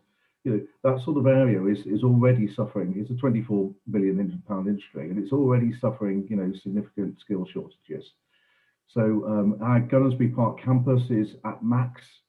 We can't get any more students into it. So if we had some more space and some more buildings, we could do some more. But I mean, there are really significant skill shortages right here, right now, and the qualifications are all there ready to go. Thanks, Hugh. I've got Councillor Burke. I don't know if that's a legacy hand or not, or if you had a further question. Okay. Sorry, legacy. Yeah. Sorry. Brilliant. I mean, as Councillor Burke mentioned, Councillor Costigan. Sorry. I think Councillor just had a question. He'd asked two questions, and so I think the college has answered the first. But the first question, if I remember, was regarding the many toolkits and the scale of the businesses and how. Yes. Yeah. Thank you, Carol. Thank you. So yes, you're absolutely right. There's lots of toolkits out there, but West London Business had started, I think they had taken away some of the pain that we had started anticipating in terms of developing a toolkit from scratch, because there's actually lots out there. And the two they had trialed, I don't know if Barry's still on the call, they had trialed the one from Hammersmith and Fulham. They had devised a toolkit, and they had also trialed one from Climate Essential with a small pilot cohort of their businesses. And they then, and based on the feedback, they were really promoting the Climate Essentials. And Joe Mortensen and I had a meeting with the company last week. But what they've managed to do is secure for Ealing, it's about 1.3% if you look at it in the scale of our business, but there's 250 businesses in Ealing can benefit from that toolkit. So in the first instance, and what we're looking at then, what's the best mechanism of getting those businesses on board, and whether or not we do it as part of a specific business support program. It's free, so it's already funded. Or whether or not we make it, as I mentioned, a condition of them. If they start a business support program, then in order to benefit from that, they can have access to the Climate Essentials Toolkit. But that's just the first phase. And I think going forward then is being able to look at where we can leverage some of our funding to support businesses where we can, in terms of accessing that toolkit, support to use it, hand-holding, and where we can provide resources to do that. And where we can't, for some of the businesses, we'll have the resources and fund to do so. But it's directing them into the right avenue so they can, because not all toolkits will suit all businesses, some probably more intensive, but it's making it as relatively simple and as transparent. And where it currently exists, don't reinvent the wheel, is making sure they can access it. Thanks. Thank you. So, yes, as Councillor Burke did mention earlier, I've got Councillor Costigan here, who's the Cabinet member for Climate Action. So if there are any further questions anyone comes up with that might be relevant to her work, then please do say something. So, I suppose maybe I should, I'll ask some questions as well. Because one thing that I do at work is that we have a scheme called Green Impact, where every year we have to fulfil certain criteria to prove that our department has come up with a certain standard of environmental awareness and environmental practice. And so it's actually quite interesting, because I can see when it comes down to talking about maybe the carrot and sticks and trying to encourage people to perform in a certain way. One thing that does come up with me is that I'm trying to encourage my colleagues to be more environmentally friendly. Could be quite difficult, because sometimes they do have ideas such as maybe all the recycling gets taken overseas and just gets dumped somewhere, and you have to persuade them that we do actually properly recycle. So that's actually something that's quite an interesting thing, that trying to actually encourage people to work in a certain way.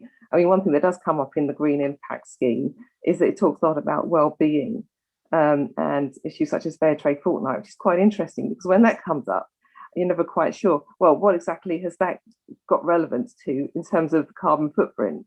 So that's been quite interesting for me to try and explore and to try and understand. And so, but there is a lot that's related to the green economy, which is all about social justice, all about increasing equality, and all about getting rid of inequality, and about, as we discussed here, about training up and looking at careers. But there's another side to that as well. There's an article that I just read over the weekend, and it was talking about the work that we do to encourage people to be more environmentally conscious. That, for example, that maybe the electric batteries that they might be purchasing actually can have a very detrimental effect as well, because you might find that there are people in other countries who are having to mine the materials of those batteries, where you end up with situations such as child slave labour and difficulties like that. And so there can be just a real issue there, that you've got the other messages coming through. So it just might be of interest to see how is it that we really move forward and ensure that people are encouraged to be more environmentally friendly and don't get discouraged by the stories that they hear. And if there are stories that are out there, if there are relevant situations, that we do the best that we can in order to tackle those situations and ensure that we do have a proper green economy, that we are respecting social justice, that we are looking at inequality and ensuring that we do have a decent well-being and a better way of life for us all. Thank you.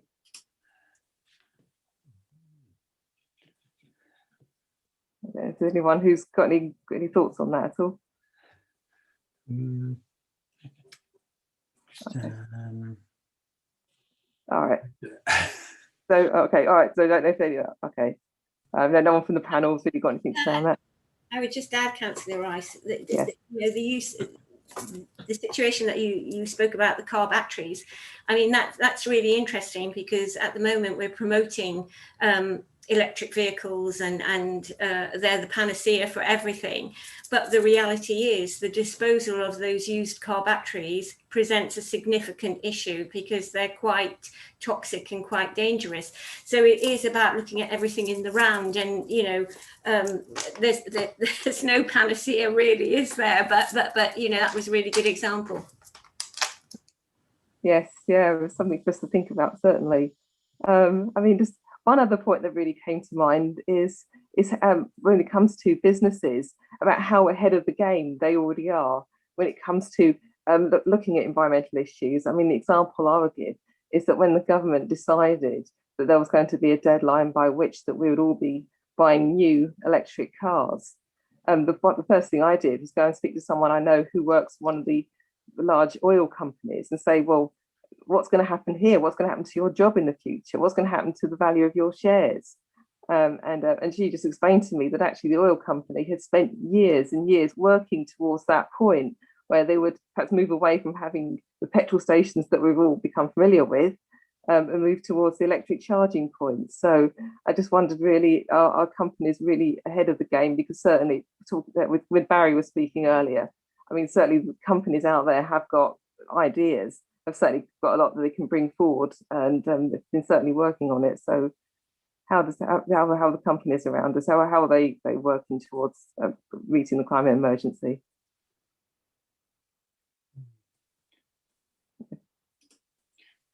Anyone's got any thoughts on that? I think it's a mixed bag, because for some of the initial conversations that we've had, I mean, I know it was quite simplistic the way I grouped it, but there are some who are, as you say, ahead of the game, and I think some sectors are performing better. And but what was quite interesting, just to give an example, just in Ealing Broadway, there's a cafe, I don't know if many of you who, it's called Artisan.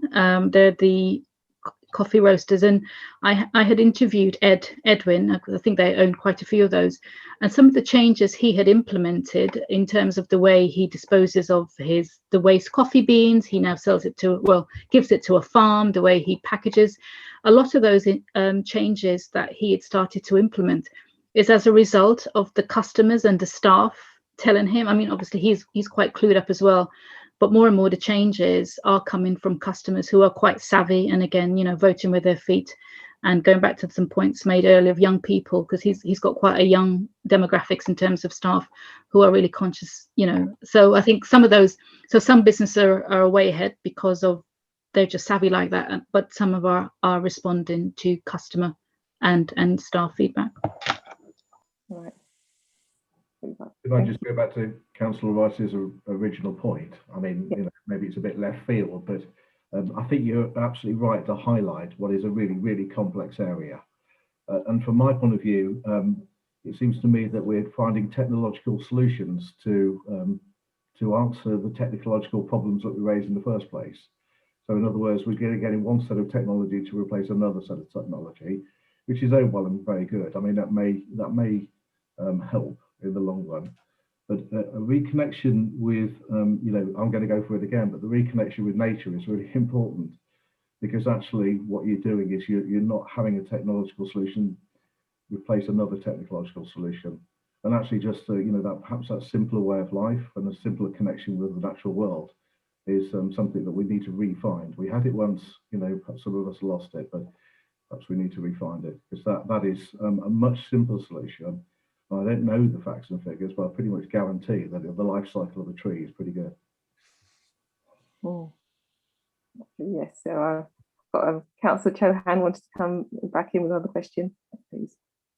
Yeah, I just wondered, Carol, if you could pick up on a point that Malcolm made earlier about lots of jobs being, green jobs, horticulture, grower jobs, for instance, being in and around the London area. If the council has a portal, or as a proposal from this panel, setting up some sort of green jobs web page on the council, the council website, to sort of bring up and highlight where those jobs are.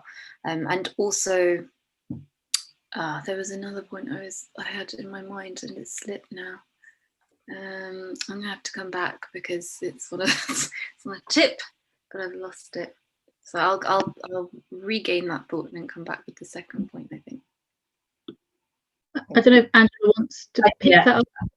Yes, Carol, thanks. Thank you, Councillor. Yes, it's Angela McKeever here. We do have a jobs portal. It's called Work West. It's a website where we advertise all of the jobs that we have access to. So I have a team of job brokers who go out and work with some of the SMEs and bigger businesses in the borough. And basically what they do is they work with the business to try to encourage the business to give them the vacancy. So then we sometimes have exclusivity on that vacancy, and we will prepare our residents for those jobs. So we'll prepare them for interview practice, and sometimes with the college we'll run training. If it's a big group of vacancies, we can run training. So the reality is that we can post any jobs that we can get access to. I think the point is just, and we could create a section by sector. So we could do promotions on green jobs. We could do promotion on green jobs and green training, all kinds of the trainings we've been talking about tonight, because we control the website. And yeah, so I think all of that is definitely doable. I think there's a bit of a lag, and I think the big conversation tonight is about that, the tension between demand and supply, and the kind of the emergence of the jobs is kind of very dispersed and varied, and there's a lot of question about the definition of green jobs and so on. It can be everything. So I think that for me the key point is about the balancing and all the providers working collaboratively with the bigger training providers like colleges, but also bringing in some of the smaller training providers who may be able to provide some of the short courses and be more flexible, potentially, some of the private training providers.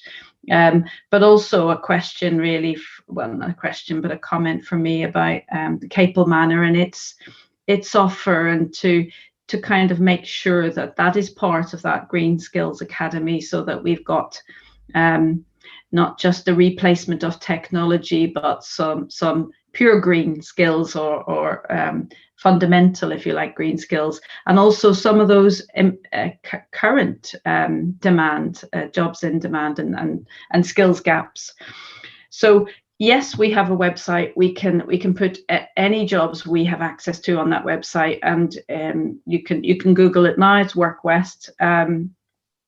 We're doing a bit of a refresh on the website. We're building the content and the quality. We've also just purchased a new CRM, customer records management system, which will sit behind that, where we'll be able to, residents will be able to express interest in certain types of training or types of jobs. We will then be able to run events and link them up with particular provision related to those career interests. So yeah, we do. And that's very doable. I just remembered my other point. Could I quickly come back? Is that okay? Okay, good. Yeah, I think that's good to hear, Angela. I just wonder how that then connects up to, say, for instance, the job centre, and sort of plugging in, that awareness in the unemployed sector as well. And I wonder, as a recommendation again, the council officers have clearly got a really broad network, as we've seen from panelists today, who also are then aware of other jobs and the available, there's a whole wider network of awareness about green jobs within, as you've clearly said, the different sectors. So pooling that knowledge collectively where it's easily, I think something the council can do is signpost to that would be useful. And I think one final suggestion, I don't know whether this is something that Capel College does, is maybe even teaming up with parks departments in the council for sort of apprenticeships to think about, for kids in our borough as well, to access that idea of green horticulture, sort of arboreal jobs through the council as other apprenticeship possibilities. I don't know whether that's something that we've thought about, but yeah, those were all my questions. Oh, Malcolm, you want to come in on that? Thanks. Well, I didn't know whether you wanted me to come back on that. So we're delighted to, we often offer help to local authorities around London with their green space, either with student support or, advice, whatever it is. So we're very happy to do that. We clearly work with people like the Royal Parks, Parks for London, Kew, all those sort of people. So there's a lot of connections there. I think sometimes it's a question of joining it all up. It's quite a complex old world, isn't it? Oh, Councillor Dubowska, please. Yes, thank you. I have to say, this meeting has been a learning curve in all aspects, and also meeting different sort of facets of the, I suppose, the green debate. I'm particularly interested in what Malcolm was saying in terms of sort of being close to nature, reconnecting with nature, the jobs, the education, the skill shortage. I think I'd like to take it maybe one step back in terms of I suppose, be a Puritan in a way, is effectively awareness and education of all, not just of those who want to go into that industry necessarily. For example, I've been on the council for 15 years. And on planning, for example, when we look at, for example, the removal of trees, of course, no one wants to see, for example, the loss of trees. But only halfway through my 15 years, when I started reading into, for example, the trees, that some trees become worthless in terms of its sort of biodiversity, and they should be replaced. And so, I mean, that's just an example. But what would be good, I think, is to educate, for example, councillors, councils, about the decisions we're making that may be probably made on quite historic and aged information. So it's just an aspect, for example, that we should know. Maybe schools should also be educated. So the question, I think, mine to the panel and maybe to the experts or the expert witnesses is, who plays the role of the teacher? Who plays the role of the educator in teaching us what is green?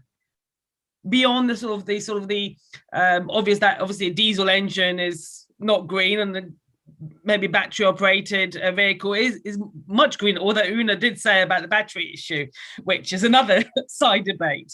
So who plays the role of a teacher? I'm not saying there is a response to that, but I think we should reach out, like Capel Manor, which is actually round the corner from my ward, and I sat on the Parks Joint Committee for 12 years. So I've always respected the college's, I suppose, existence. I hope to visit one day properly. Yes, my question is, who plays the role of teacher? So that's sort of the educational side. But also another thing I wanted to raise, on a completely different subject, is half my family are medics or in the medical industry, and I've just spent 3 months literally in and out of hospitals, not for me, but for family. And I saw a lot of wastage and a lot of, I mean, part of it is obviously for clinical purposes, but I saw a lot of wastage. For example, scissors were thrown out after one use, which sort of scared me. I was thinking, oh my gosh, I appreciate it might be cheaper financially to dispose of it than go clean it and to sterilize and reuse again. But it's sort of, we should also look at what we are disposing in our everyday lives that can be reused. Maybe it's the reuse mantra, but I think we should look deeper in terms of the business side. So everyone's taking personal responsibility at home because we've all been educated about it over the years, but what are businesses doing in their sort of disposable culture? So I'll leave that to the panelists and the guests? Well, I can help on the who's going to be the teacher question. My answer is it's the graduate of Una's and David's colleges and my college. The people coming out of colleges will be the teachers of the future, and they'll be the influencers, the leaders. And as I say, you know, some of the questions haven't even been asked yet, let alone answered. So that's what I would answer. Thank you. Malcolm, can you come to the councillors actually and teach us as well? Mm-hmm. Well, I feel I need to make a very open and honest offer for everybody to come and visit us. So otherwise, I'm risking unfairness here. So no, I mean everybody in terms of those. I mean, we're making decisions every day, which I think we need the green input, green in inverted commas, you know, in a wider sense. Yeah, well, we're happy to help in any way we can. I'll suggest it internally. Thank you. Okay.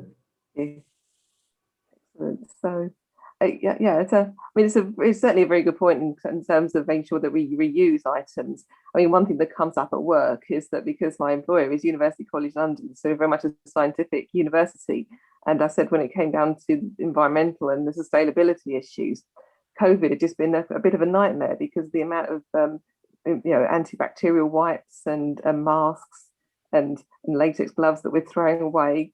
And I've just said, well, is there some way that we can look into this and try to ensure that we are throwing away fewer things? We're a scientific university, surely we can look at where there might be some solutions. So we'll see what people come up with. Councillor Driscoll, please. Thanks, Miriam. I'm just thinking about connecting with younger people, and there's like the careers service connections. And I think most high school students will have at some point like a direct contact with connections. So I wonder how much is done making sure the service can promote or sow a seed amongst young people about options for future careers. And we heard from Barry, who's the managing director of VMI, about how his employees really value the company's role and the green outlook. So I'm sure young people are very much thinking about the environment when they're looking at careers. So I wonder how that connects with the job options that are presented to young people. So we sow a seed there for them. On a separate tangent to that, I mean, the role of these committees is to try and get some recommendations for what the council can do differently or continue to do. And part of it I see like the council providing information like the toolkits. Part of it is dealing with individuals, with their employment journey and how to get back into employment. So we've got work on that aspect. We're probably also maybe like a spoke to connect various organizations and companies. So we've got a communication role, but I'm just trying to think about how we can pin down some of these roles and to make it so we improve what we're doing or do something different. So especially from the presenters from tonight, if there's anything in your experience that we think that we're not doing or that we could be doing better, then it'd be good to sort of raise those issues as well. You're in a safe space, so feel free to be critical or constructive with your thoughts and things. So there's a sort of two different strands, one about how we sow a seed with young people and what we should be doing differently or continue to do. Thanks. Does anyone have any thoughts on that one? Thank you. From me, well, we've touched upon some of the actions, I think, earlier on. I mean, we mentioned about collaboration and careers and things. So the only other one I'll mention, I particularly worry about the very hard to reach groups. And sometimes that's, for example, the NEETs and so on. And we're working with the Queen's Green Canopy project, which is for the Platinum Jubilee next year. And that's obviously celebrating 70 years on the throne. But it's also really about, from our point of view, about a nationwide tree planting program. And I think that's a really excellent vehicle for lots of people understanding what difference they can make and so on. So what the legacy of that is that we're trying to reach out to use the Kickstart program from the DWP and get people from a neat background into education and into careers. So there are some very, I mean, I've just given a very specific example where a collaboration between something like the Queen's Green Canopy and London boroughs could have a very, very real effect on some people's lives that really, really need a bit of a helping hand. I think just in terms of that sowing the seed question, I think some sort of ambassador network I think would be really useful. As I said previously, we've got some really, really keen students in our institution, and I'm sure it's the same in schools, in other providers and other colleges as well, who are really chomping at the bit to get involved in this agenda. So we need to harness that energy, I think, and then use that those young people as ambassadors. So something formal around the sort of a green ambassadors network, that's probably not the right term for it, but you know what I mean, something that then the council can get behind and endorse as a program would be good, and we can then signpost people and arrange that as something like a formal extension of that enthusiasm, really. So that would be something I think practical that could be done fairly easily, fairly straightforward. I also think that leveraging on the channels of communication between young people, so the kind of social media, I have to say I have absolutely no idea what I'm talking about with respect to that, but it's certainly, and I know that Angela's team is doing some of that, but really just using those channels and perhaps using some of those ambassadors that David has talked about to actually get the message out there through those mediums. Thanks, thank you. So I don't know if there are any more questions from anybody. Unless I have a bit more to say. I just look. Just in terms of that social media, just pick up on Una's point. There's I don't know if people have come across it, but there's a dedicated streaming service for environmental films, and a lot of them are produced by young people. They're films that you can produce and upload. I'll put the link in the chat, but it's called Waterbear. I don't know if anyone's come across it, but it's a free streaming service. You don't subscribe to it. It's got some really good films that really articulate the climate emergency and are aimed probably more specifically at young people, with the very short, sort of the TikTok generation, they're very short, snappy films that would grab your attention. So, but they're really good. That's a great recommendation, Matt. Yes, so if there are no more questions then, but I think it'd probably be a good time to perhaps sum up. I think really what it comes down to, our conversation has really been about working together, the council working together with partners such as yourselves here at the colleges. And there's a lot of awareness when it comes to green jobs as to what is out there. I mean, I've trained in careers advice, and I know that even then people assume then that you know all about different jobs that are out there, and you don't. I don't think anyone really understands fully. So I think we do need to do more to promote those jobs that are available and what is out there, what careers are out there and available. And looking at retraining as well. Looking at this is COVID has put us into a completely different situation. So just need to see what new skills are needed and what retraining is needed for young people, for existing workers. Just as a new outlook to explore. And when it comes down to the qualifications, we need to look at those qualifications that don't yet exist and what we can do to actually work together to work towards those qualifications at the council, and it comes to our partners at colleges, what we can do and looking at that. And also when it comes to construction projects, I mean, maybe there's more that our young people can do who are at the colleges to work together with the developers and find out more about the construction projects to actually understand how we're moving on with our methods when it comes to perhaps modular building and looking at technology. There's so much more that we need to look at and explore. So when it comes down to actual recommendations out of all of that, but we're looking at perhaps educating our councillors a bit more. I really do welcome the fact that we can maybe potentially come and visit you at the college, or maybe you can come and visit us and teach us more about those areas of which we may be lacking slightly. when it comes down to the environmental side, I think we do need to learn a lot more in order to make wise and proper decisions on that. And looking at what the practical things that we can do from the council's point of view. I think what Councillor Chohan said was just excellent about green jobs and having a web page on the council web page just to direct young people and existing workers towards those green jobs that are available. And when it comes down to perhaps a bit more signposting towards the kind of knowledge that we might need to have, maybe the council can do more to direct people in that respect. And working together with parks is certainly a fantastic idea. What can we do on that?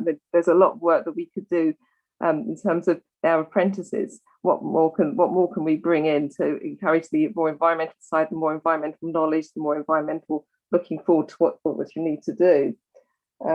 And when it comes down to what we can do about reusing items, I mean, that's probably another area of the council that we can look at. But what more can we do to educate people in items which they could reuse potentially? So there's a lot more there. I mean, I don't know if anyone else in the panel had anything more they wanted to add to that. I can see Councillor Driscoll's hands up. I don't know if that's legacy or if you had anything more to say, Councillor Driscoll. Sorry, Miriam, it's legacy. Sorry. Oh, okay, all right. Thank you very much. Thank you. That's from the past. Okay. Yes. Okay. Right. So I think that does sum it up, and I think we've just had a really fantastic discussion there, and just looking at where we can work together, and certainly areas such as technology are really important, and I've really appreciated how understanding a bit more about the work that you do at the West London College and at Capel College. So I would like to thank you very much for your time tonight and the fact that you've helped us towards building towards improving the green economy in Ealing, and what we can do towards that. So thank you very much for your time, and thank you very much to the panel for your time tonight as well. So in that case, one thing I'll just perhaps let the panel know is that the next meeting will be held on the 21st of September, and then we'll be looking at the area of public health then, so that's something to look forward to then. So in the meantime, I'm just probably very pleased that the football was quite conclusive tonight, so that we didn't have to go into penalties or anything else, and so we could actually move into this meeting fully focused on the task at hand. So everything worked out very well tonight for us all. Okay, so right, so thank you then.